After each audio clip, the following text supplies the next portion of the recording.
લીંબાયત police station વિસ્તારમાં 2003માં એક લૂંટ વિથ રેપનો ગુનો દાખલ થયેલો હતો. એ સિવાય બીજા પણ લૂંટ અને ધરપકડ જે ગુનાઓ દાખલ થયેલા હતા. એમાં મેઇન 4 આરોપી હતા. 4માંથી જે તે સમયે 2 આરોપી પકડાઈ ગયો હતો. એક આરોપી જે છેલ્લા 26 વર્ષથી નાસ્તો ફરતો હતો, જેનું નામ છે સુનિલ ઝુમરે કાળે, જેની ઉંમર આશરે 55 વર્ષની આસપાસ છે, જે પાંचवा गांव तहसील थाना तासगांव डिस्ट्रिक्ट सांगली महाराष्ट्र का रहने वाला है।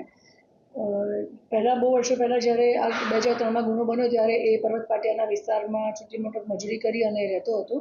ત્યાં એક જે ખેતર હતું એ ખેતરમાં જે કાચું મકાન હતું એ મકાનને પગ મારી અને તોડી અંદર પ્રવેશી બળાત્કાર કરી અને લૂંટ કરેલ હતી અને એના જે હસબન્ડ છે એને પણ એને મારામારી કરેલી હતી.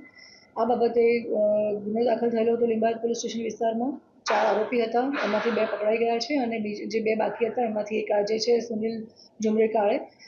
એને અમે લીંબાયત પોલીસ સ્ટેશન અને સ્ટાફનું જે અમારી ટીમ છે એ હ્યુમન સોર્સિસથી અને ટેકનિકલ સર્વેલન્સથી અમે એને ટ્રેક કર્યો હતો, જે ત્યાં છૂટક મજૂરી કામ અને નાની મોટી ત્યાં પણ આ પ્રકારે ચોરી કરતો હતો અને હમણાં 6-1 મહિના પહેલાં જે મર્ડરના ગુનામાં 10 વર્ષની સજા કાપી અને એના ગામ પાછો ગયો હતો.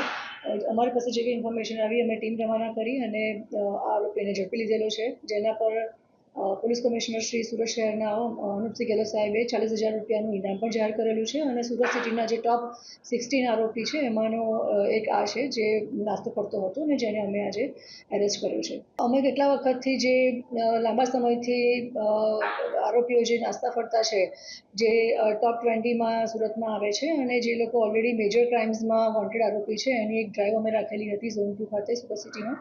અને એના ભાગરૂપે જે અમે અમારી જે ટીમ છે પોલીસની, એલસીબીની ટીમ છે, લોકલ થાણા અધિકારી છે, ડિસ્ટાફની ટીમ છે, તમામ અમે લોકો આના પર કામ કરતા હતા. આખું લિસ્ટ અલગ બનાવી અને એના પર કામ કરી રહ્યા છીએ.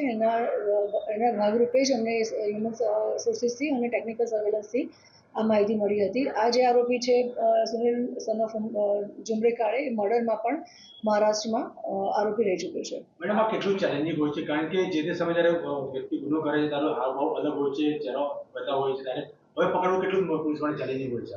મેઇન અમારી ચેલેન્જ એ જ હતી કે આશરે 26 વર્ષ જેવો સમય નીકળી ગયો છે અને 26 વર્ષ પછી વ્યક્તિનો પોતાની આખી ઓળખ બદલાઈ જાય છે. ફેસનું જે રેકોગ્નાઇઝેશન છે, ફેસના ફીચર્સ છે એ પણ ચેન્જ થઈ જતા હોય છે. એણે કેટલી બધી જગ્યાએ પોતાનું રહેઠાણ અને એ પણ ચેન્જ કરેલું હોય છે.